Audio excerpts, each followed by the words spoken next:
morning, everybody, and welcome to our second webinar of 2021, and the second in a series on the NSCF Collection Management and Conservation Manual. Just to introduce the panelists, this morning we have Fulu Tambani, Ian Engelbrecht, and Audrey Ndaba from the NSCF Hub, and I'll explain what we'll all be doing.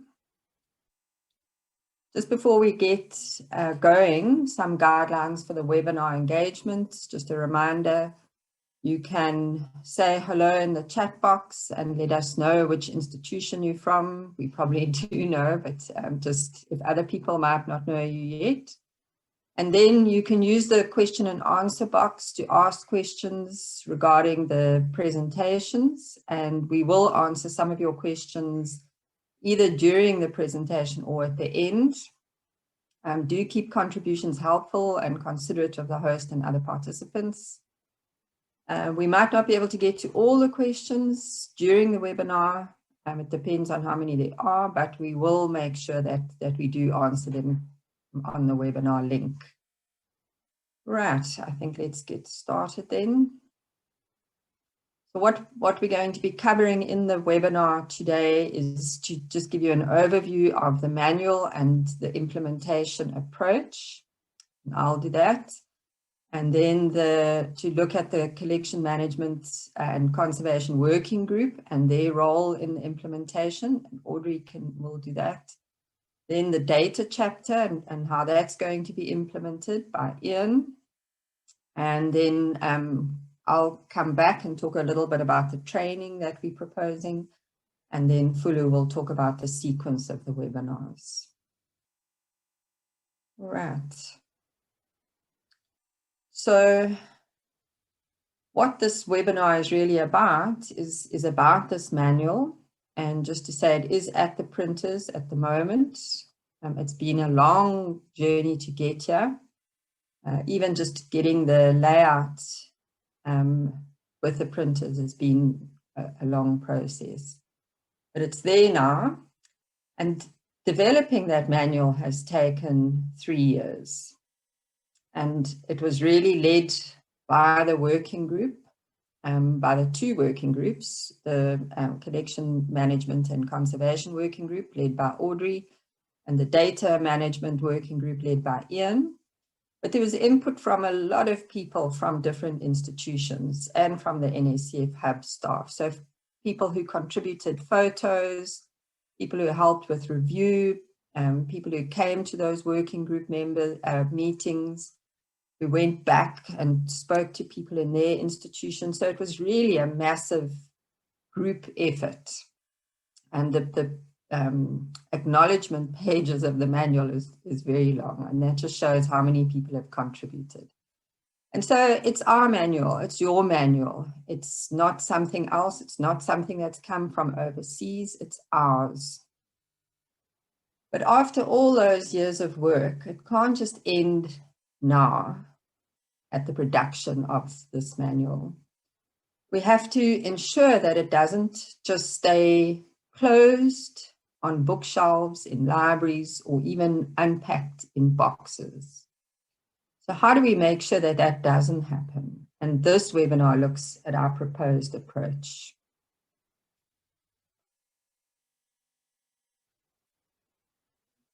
So the NSCF Vision is to build a strong, dynamic network that will enable us to secure the collections, to make collections and data accessible, and make sure that these are used for research and decision making. And I put that image up of the African village, an aerial shot that we've shown many times before, just showing interconnectedness and a community. Right, next slide. And the manual is really important to achieving that vision for the NSCF. It really is one of the most important pieces of work or areas of focus. For research and decision making, The collections and data must be professionally managed to be scientifically credible and accessible. How do you convince users of the collections or the data that they are credible without common standards and practices? Access must be according to fair and transparent processes, and those processes need to be documented. So we need to operate in a very professional and credible way, and for that you need some kind of standards and you need common practice that's agreed on by everybody. Right, next slide.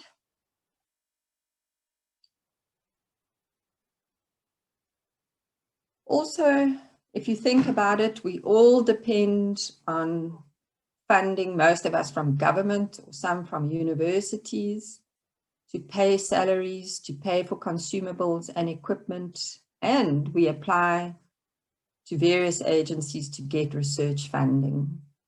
But how do you convince your funding body, your governance structure, that what you do is of a high standard, or that you have a funding need to meet global standards if you can't assess your practice against a credible set of standards? So how do you measure yourself or convince people that you are excellent or that you have some kind of a gap if you don't have set standards and processes? Right, next slide. So also securing the collections, that's one of our main objectives. But if you don't have documented policies, standards, and procedures that have credibility, how do new staff know what to do and how to do it? How do new managers know what their staff should be doing? How do institutions ensure consistency in collection and data management over time? So do your practices change every time there's a new member of staff or a new manager comes in? And how do you ensure that there's consistency across different collections? Does everybody decide for themselves what they're going to do and how they're going to do it and set their own standards? And how do we provide training and professionalize occupations in collection management and curation if we don't have a set of common standards and practices? So all of these things require that manual, we have that manual, and that we have actually implemented it. All right, next slide. So what is in that manual? Now, some of you, lots of you have been involved either in bits of it or in the whole document, so you do know. But just to refresh your memory or to let others know, there's a preface. So I wrote that. It's, in more detail what I've just been talking about. It's the background and why we need the manual. And then there's Paulsa and Ilse Olkers wrote a section on implementing the manual as a change process. Then we've got 10 chapters. The first one is acquisitions, the second deaccessioning, the third is collection documentation, the fourth data management, the fifth collection care, 6 is access to collections, data, tissues, and images. So it's all about loans and donations and data requests. The 7th one is risk and disaster management. The 8th is health and safety. The 9th is collection ethics. And then chapter 10 is about permitting for natural science collections. And then we've got a section on the references and resources used in compiling the manual. Next slide. In each chapter, each of the content chapters, we've got policy guidelines and principles. So what are the main kind of rules that you should have in your institutional policy? So the NSCF has one policy that we've set, and that's the access policy, because our funders required that. But we don't, the NSCF doesn't sort of prescribe the policy. We've put the guidelines and the principles into the manual, but that can be transferred into your institutional policy or aligned. Then there's standards, and those deal with the quality of materials and equipment, shelving, cupboards, and also the frequency and nature of actions. So it prescribes how often you should monitor things, how often you should do different actions. And then it's also got processes. So what are the kind of basic procedures and workflows that need to be followed? And then there's a summary of documents required in the appendix, as well as examples and templates for different types of forms. So that's basically the layout and the content for each of the chapters. Next slide. We know that this is a big elephant to eat. So the manual is 340 pages long. It's daunting, it's overwhelming, and we know that the immediate reaction is going to be, where do I start with this? How do I do my normal work and implement the manual? We're so busy, everybody is so busy, and a lot of staff will think, I can't do this on my own. What can I do? Right, next slide. So this is, we've got to eat this elephant one bite at a time, one step at a time. But there are some critical points. Implementing the manual is the responsibility of all staff in the institutions, managers, curation staff, and the scientists. So if you work on the collections, if you work in the collections, if you manage the people who do that, then there's some responsibility. It can't be delegated to one or two people. And so it can't be handed to a working group member and they can't just be told, go and implement this manual. It can't happen like that. This influences every part of the work of a collection institution. The contribution to implementation of the manual, activities need to go into performance agreements for all staff. So it must become part of everybody's work and be documented like that. It's going to require a pause in non-critical work in the collections. So some things that are not essential may need to just be put on hold, and there needs to be a focus on what implementation of the manual needs. So critical work, obviously, fumigation, topping up alcohol, sending out loans, those things are critical. They need to happen. You can't pause them. But there may be other things that can be paused. And the fourth point here is that it will mean change in the way you work. So we know that in institutions, the practices are often very, very well established and go back over 100 years, even more. And professionalizing it to modern standards in a scientifically credible way means that there will be some change. And change is hard for people, and we acknowledge that. All right, next slide. So the way we're going to eat this elephant is one bite, step at a time. It has to be kind of step by step by step. So the first step is that all chapters have everything documented. So there needs to be a policy usually for that area of work. There need to be standards, and there need to be procedures or workflows, and there need to be the correct forms. So one chapter at a time, we work through getting all the documentation right. There's no point in trying to follow the manual without aligning it to the particular circumstances at your institution. So what this means is you can't simply take the manual as it is and implement it straight out of the manual. There has to be a step where you reflect on the particular circumstances. What type of collections do you hold? So some aspects of the manual might not be relevant. Some of them might be relevant for herbarium, but not for a wet entomology collection. What staff do you have and what are their roles? So all these institutions have very different staffing structures with different people who do different things. And so that needs to be considered. There's not one workflow that's appropriate for everybody. What buildings do you have? What is the chain of command or your delegation? So who authorizes things? Who makes the decisions? Who signs off? And then we know that there are some documents out there and some are really good. Some might need to be upgraded or tweaked, modified in some way. There might be some gaps. So it's really looking at your circumstances in your institution.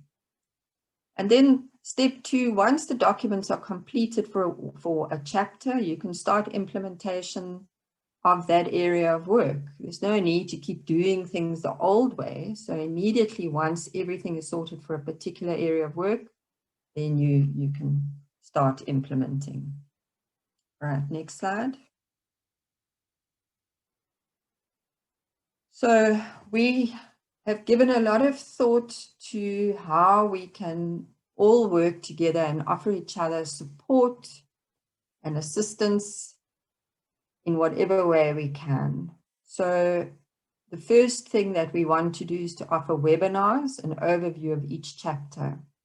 So for each of the chapters, there'll be a webinar. Hopefully it would be an hour and a half, so not too long. And then we would have workshops. Currently, these would have to be virtual as well. And those will look at document development guidelines. So to sit and work through what needs to go into a document, whether it's a policy or a workflow or a standards document for your institution. And then the next sort of element of implementation are discussion groups, and Audrey will talk a bit more about those. And those would be for everybody to offer support and advice and to discuss challenges. And then we're also looking at tutorials, and these will also have to be virtual. We're planning to record these kinds of tutorials, and these are how-tos. So how do you measure ethanol concentration in your wet collection? How do you top up and adjust ethanol levels? How do you prepare your collection before doing a fumigation? So how do you prepare small mammal skins? So these we're going to need the input from experts who are based in the different institutions to make videos on particular skills or activities that need to be done. All right, next slide. And for all those different actions, they'll be facilitated and organized by the NSCF Hub people, but for some of them, we will ask for input and contributions for experts at the different institutions. But for all of us, I think that we expect that after these webinars and after the workshops, there will be discussion at institutions involving all the staff to sit together, whether it's virtually or whether it's face-to-face, depending on your circumstances, to sit together and to go through your own documents. So to develop or to review your policies, standards, workflows, procedures, to have schedules with assignment of staff to activities. So there needs to be all that thinking through. How are we going to do this? What do we currently do? What will need to change? Who's responsible? How often do they need to do it? Let's then put that into people's performance agreements for individual staff. And then once the documents are complete for a chapter, to initiate implementation in practice. So we know that it's not, a lot of institutions are suffering from not having enough staff. They don't have all the infrastructure that they need. They might not have all the consumables that they need. There may be things that just can't work for them. So don't just stop and not do anything because there's an obstacle. Flag the issues, flag the obstacles. Some of them may need to go to your management or to whoever's responsible for your building, or sometimes they might be brought back to a discussion group for clarity. So it's really about, it's not going to be easy. It's not going to be straightforward that we just implement everything immediately, but it's maybe a process as well. Next slide. So what is the proposed time frame for all of this? So our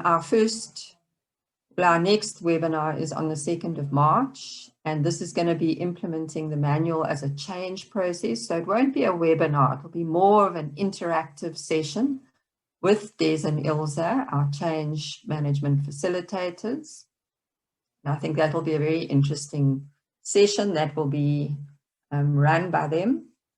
And then in April, we'll start dealing with the different chapters. There'll be a webinar, and then a discussion group for that. And it'll be collection ethics. And that discussion group, it could be a very, very heated and with lots of discussion and engagement. It won't be this kind of webinar where we just talk at you. And then we thinking that for the remainder of the chapters and the document development, and at least initiating some of the actions from May 2021, June 2022. But we know that things don't always go to plan. It might go slower than we think. There may be consumables that are a challenge, equipment, infrastructure, staffing. That's what I'm saying. It might not all be in place. We might decide to slow down the pace. We don't want to just keep going and leave everybody behind. And so it's a matter of seeing how it goes. And it might take 18 months to do it, not a year. Even, to start to get to full implementation, it might take 3 or 4 years. But for us to run these sort of sessions, we're looking at a year to 18 months. As I said, don't let obstacles stop you, keep moving forward. Or as Des and Ilse always say, keep falling forward. Don't fall backwards, fall forwards. Right, so I think that's where I'll end. I'll come back for the training discussion just now, but I'll hand over to Audrey now. With the manual completed, the national working group structure remains operational, but for high level only. So the working group members will continue to edit the manual in the same way they were involved in its development. So they will be discussing the statements and sometimes debating them, and then edit the new amendments. They also use Google Sheets to track and monitor the progress made in the manual implementation by updating the status of activities of the implementation. Working group members haven't been involved in the development in the institutions with the clarification of the statements where this may be necessary. However, the institutions that were not represented in the working groups need not to feel left out, because they will also be able to directly reach out to the hub or the network at large. While the working group members can guide the other collection staff because they are more familiar with the manual since they were involved in its development, it is still everyone's duty to be involved, to learn and to participate in the manual implementation processes. Next slide, please. With the completion of the manual development and the reduction of those working group national meetings, so the discussion or the specialist task teams were formed. So these were initially formed according to the collection types that were represented in the working group because during the discussions in the working groups, we would break into groups according to the collection type that people looked after in their institutions. So these were formed to be inclusive of all the collection staff now, and they are intended to address the very detailed collection management issues and challenges. And the groups are the CMC, Barrier, and this group deals with all the collection management stuff for the herbariums, and the other group is CMC Paleo, which deals with all the collection management issues for the paleontology, and there is CMC Fluid Preserved for all the wet collections, and CMC Dry Collections, as well as the CMC Birds and Mammals.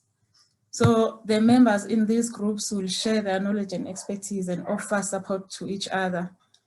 As Michelle has already given an example of how we will sometimes require people to have webinars or guiding tutorials of skills that they will be able to carry out in the institutions. So these members will be involved in making those webinars and guiding tutorials. They will also participate in the discussion forums, and they will also share how they have tackled the manual implementation activities in their institutions. As Michelle has said, in those discussions, it may not be like this kind of webinar. They may even get heated because there will be discussions. It is not that we are encouraging that they get heated. And if the working group member are unable to offer the required clarification that the other collection staff will be seeking, they will reach out to the rest of the network or directly to the hub staff, the NSCF hub staff. They will also be involved in the creation and also in the recruiting of other collection staff in the institutions to participate in conducting the webinars I was referring to above, as well as the tutorial that will be used as a reference by the network. Thank you. Okay, so I just want to talk quickly about the way that we're looking at implementing chapter 4 of the manual, which is the chapter on the data standards. This chapter is a little bit different to the rest of the manual because you know, it's quite technical firstly. So, you know, we know that dealing with data is quite technical in general. And also just in terms of the way that the standards are actually formulated. So we've used Darwin Core as the sort of primary basis for much of the standard. And that's not something that's really flexible. You know, you can't say, well, in our institution, we want to format dates in our data sets the way that we would like to format them and not follow the Darwin Core standard. That's just a small example. So things are quite fixed in terms of what we need to do here. So the main things that we need to be looking at in terms of implementing chapter 4 is the relevant policy statements that need to go into your institutional policy. So these are the policy statements around data management and specifically data sharing. And this chapter in the manual does have quite extensive policy guidelines or material that you can use to kind of copy and paste into your own policy documents. We need to look at you know, the way that we're going to be implementing the standards in Specify. So we're wanting to run reviews of people's Specify databases just to make sure that they've got everything that they need in order to be compliant with the data standards. And then the last thing is to look at workflows. And what we thought here is that the priority in terms of the workflows is how people are currently sharing data. So when, or how people are processing data requests. So when people contact your institution and ask you for records for a particular part of the country or for a particular taxon, we want to get the way that those data requests are processed up to standard as quickly as possible. And so that's just basically providing data in a particular format, as well as providing a document which provides guidelines on how the data should be used, shared, and how they should be attributed, or how the institution should be acknowledged. Next slide, please. So with Specify, we've got a template process that we're going to be following within each of the institutions. And we've recently had Mahlatse Khatla join our team, who's going to be managing this process and basically who's going to be undertaking this process with each of the institutions. And the process is going to start off with an initial engagement with the staff just to talk about what needs to be done and to put some kind of plan in place for the work that needs to be done for the Specify review. The next step is that Mahlatse will sit with the collection managers or the curators or whoever the relevant staff are in the institution and actually look at the way their Specify is currently configured.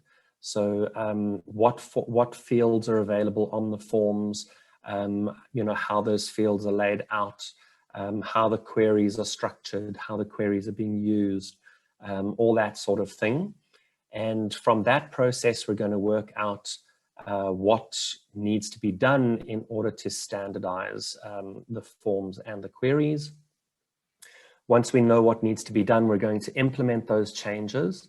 And the way that we do that will, again, be institution specific. If there is capacity within the institution for the institution to do it themselves, we'll make a plan for that. Or we as the NSCF will provide assistance with that. But that will basically be the process of bringing the forms and queries up to standard, and then we'll run reviews again with the staff in those institutions to look at the changes that have been made and just make sure that everyone is happy with how things look, and if there's anything that we've missed out or that still needs to be changed. And once we've done that, then we have great success and we're all happy with the way that our Specify is working. We have had some experience with this process, having done this with one of the big migrations that we did in one of the institutions recently. And so it works quite well. So there's quite a lot of engagement with the staff and communication with the staff in the institution. Communication both ways to make sure that everybody is aware of what's going on and what changes are actually being made. All right, next slide, please, Chanel.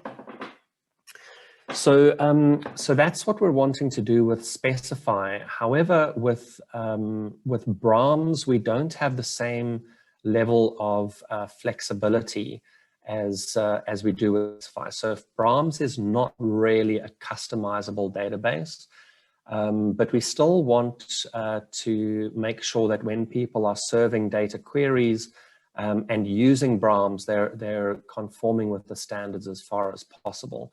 So in terms of the workflows, we basically need to look at how the workflows will work for people's Specify databases. So these are the workflows specifically for serving data requests. So you'll receive a request from someone. The workflow will be that you run the query in Specify, you get the data out. The data might require a intermediate processing step before you provide the data back to the institution, to the person who's requested the data from you. And as I mentioned earlier, the data should always go out with a document that gives guidelines on how the data should be used. and attributed. With Brahms, my thinking at the moment is that we'll probably use OpenRefine as an intermediate processing step for serving data requests. OpenRefine is a really excellent tool to use for processing data, and I really strongly believe that it's a tool that all museum staff should be competent in using, particularly those that are working with data. But the nice thing with OpenRefine is that you can basically set it up so that it knows what changes to make to a data set that come from a particular source. So you don't have to go in every time and, for example, change column names on an extract from Brahms so that they're all Darwin Core column names. You would just set that up in OpenRefine once, and then every time you do an extract from Brahms, you just run it through OpenRefine, apply all those changes, save it out of OpenRefine again, and then send it on. Some people might say, well, Brahms exports Darwin Core data anyway, but what I've seen is that Specify exports Darwin Core data as well, but what I've seen is that it doesn't quite do it the way that we'd like. So it doesn't give you the degree of flexibility to be able to do things like, make sure that you've got authors in collectors' initials in your collectors field in Darwin Core. So that's why we want to use a tool that's got a little bit more flexibility built into it, like something like OpenRefine. So yeah, so those are the kinds of workflows that we'll need to work out in each institution, and that will be the priority for the relatively short term. All right, thanks, Chanel. Okay, so to come back to the training, so for collection management and conservation training, since we started talking about having the NSCF 5 years ago or even more, there've been lots of requests for training in curation and collection management. So we know that there isn't currently any sort of formal training that's provided by institutions, higher education institutions.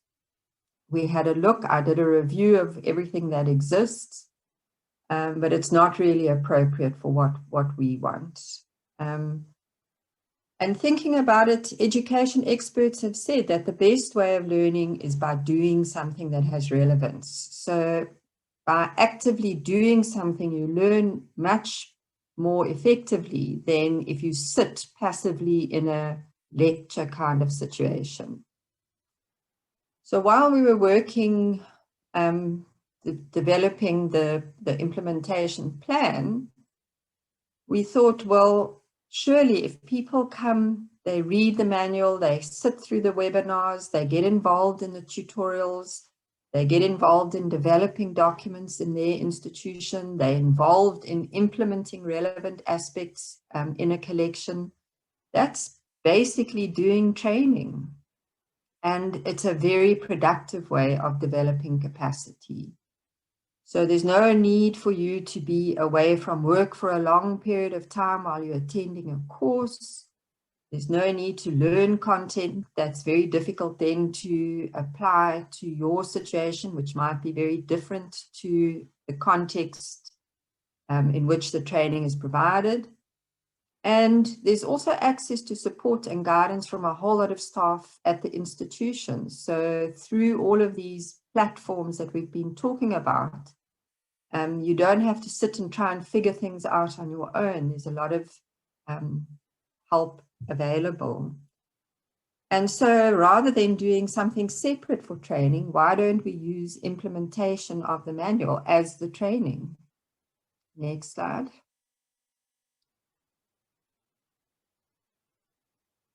So we also recognize that everyone wants some kind of recognition of learning effort to make it have some credibility. We did think about working through a higher education institution to certify the training, but it's very complicated and it's very slow, and many of them aren't registering new modules. We can keep looking at that, but it isn't something that can happen quickly. And we don't really want to waste the opportunity that we've got now to use the manual to do training. So what we're proposing is that interested staff register for the training, and then they will be expected to attend the webinars and the different sessions that are run, and they'll need to contribute to implementation in their own institution. They'll be involved in developing documents, upgrading processes or standards, carrying out assessments like risk assessments or health and safety assessments. And then they'll compile their contributions into a portfolio. And that might not be that they did everything all on their own, but it can highlight how they contributed to a team effort to do something. And then that portfolio would be submitted and assessed, and an NSCF certificate issued. Of course, there'll need to be a minimum set of requirements for the portfolio and assessment criteria, and those to be made very clear right at the start.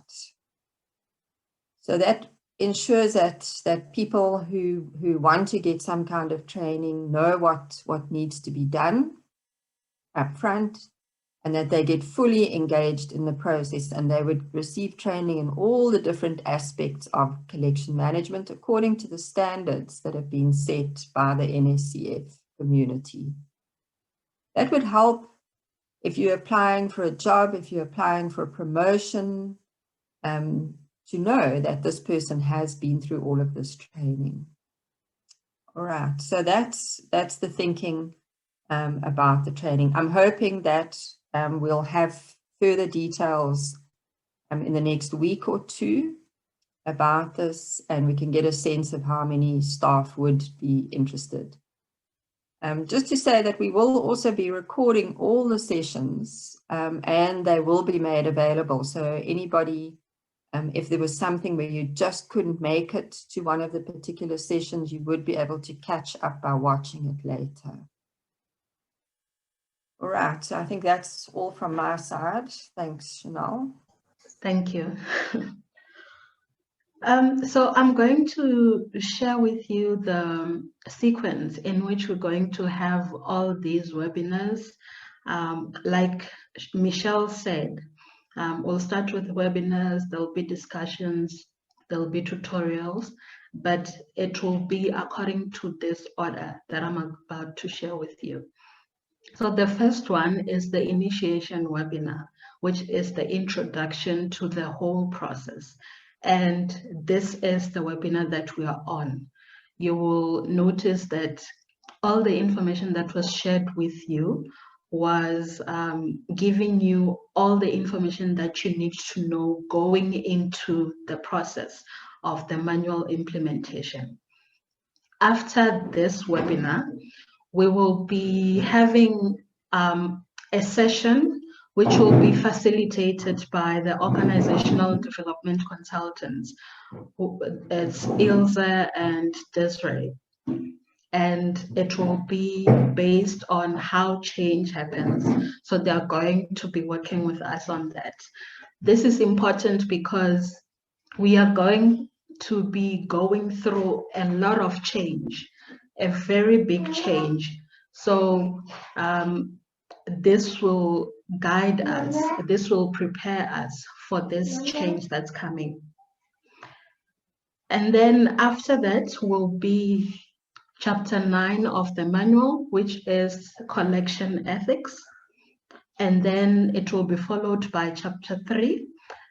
Before I go further, just to let you know that the sequence has been it's not been followed according to how it's written on the manual. It's based on the importance or the urgency of the matter.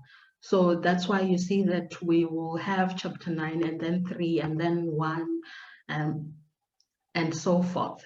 So following collection ethics will be documentation of collection activities, which is Chapter 3 in the manual, and then health and safety in the collection, which is Chapter 8 on the manual. Then it will be risk and disaster management, which is chapter 7 of the manual. Then collection care, which is chapter 5 of the manual. Access to collections and associated data, which is chapter 6 of the manual.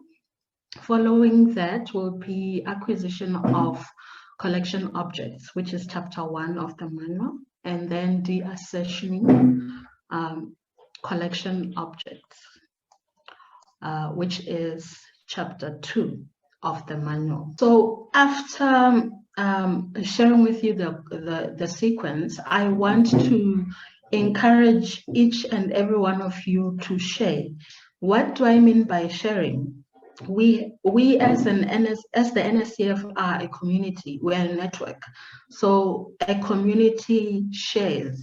So it can be what you've already done in terms of the manual implementation, because some institutions have already started. What you found challenging if you've started, what you recently got done, what you found interesting, what you need help with. So such things are things that you can use to help other institutions or other staff members in other institutions, for them to also have guidance. And also because our institutions are not at the same level, we don't have the same resources, we don't have the same capacity. So if you're sharing the things that you already know with an institution that hasn't gone through that, it sure will help them. So we have 2 platforms that are specifically for sharing amongst our community, and that's the WhatsApp group and the Facebook group. Both of them are named NSCF community. So if you have not joined any of these, you can contact us or just put it in the chat and I'll get you to join. So let's strengthen this community. And as we know that our main purpose as the NSCF is to build a strong network. So this should help us to build that strong network. That's it from us for today. If you have any questions, you can use the Q&A box. I see there are already 2 questions, so our panel is going to be answering those questions live. If you have any more, you can still put them in the Q&A box. So there's a question from Renee Reddy. She says, will the manual be made available to all institutions eventually, not just NSCF affiliates? Michelle, do you want to answer that? Yes, so I should have actually said, so I think we've ordered 300 copies of the manual to be printed. And as soon as we receive them from the printers, which should be about 2 weeks' time, we will package up copies of it to be sent to the different institutions. So essentially everybody who's involved in the collections in the institution should receive a hard copy. And then there are some extra copies, and we, you know, if there was an institution who's not part of the NSCF network, but they want a copy, then they would be able to get one. We don't have that many to distribute. We're not going to be selling them, but there will be some extra ones that could be sent out to other people. And if there was a huge demand, then we could easily have more printed. I just didn't want to have too many printed and then have them sit in boxes. I've seen that happen with so many different publications. So let's see what the demand is outside of our network. But I think I was planning for about 220 copies to be distributed to network staff. So I hope that answers that question. Okay. Renee responded to that saying thank you. She wants to know if it's also going to be online. I Oh, see yes. Ian is typing that answer, but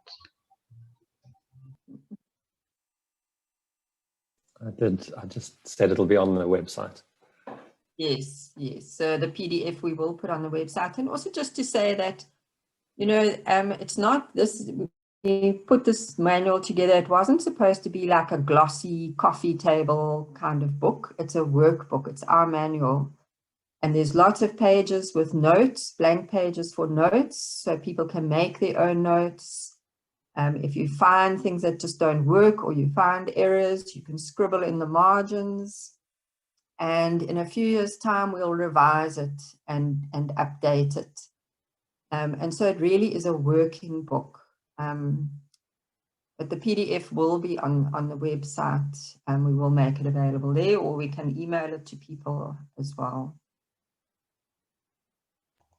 Zama has a question that has to do with the forum. She says, what should we expect? What type of discussions will be taking place during the forum? You want to answer that, Fulu? You and Chanel. So we're still going to be sending out more information about the forum. And because this is based on the manual, I don't think we should give too much information about that. But information is coming out soon, and we'll explain everything about the forum. So don't worry about that. Alpheus wants to know, will okay, Audrey is typing an answer, but he wants to know, will committee members receive a copy? An answer to that is that everyone is receiving a copy, right? So yeah, so everybody, even if you weren't on the working group, if you work in the collections, you will receive your own copy. And I think that that's important, because we do want it to live on your desk and for you to flick through it. And like I said, to make notes in it.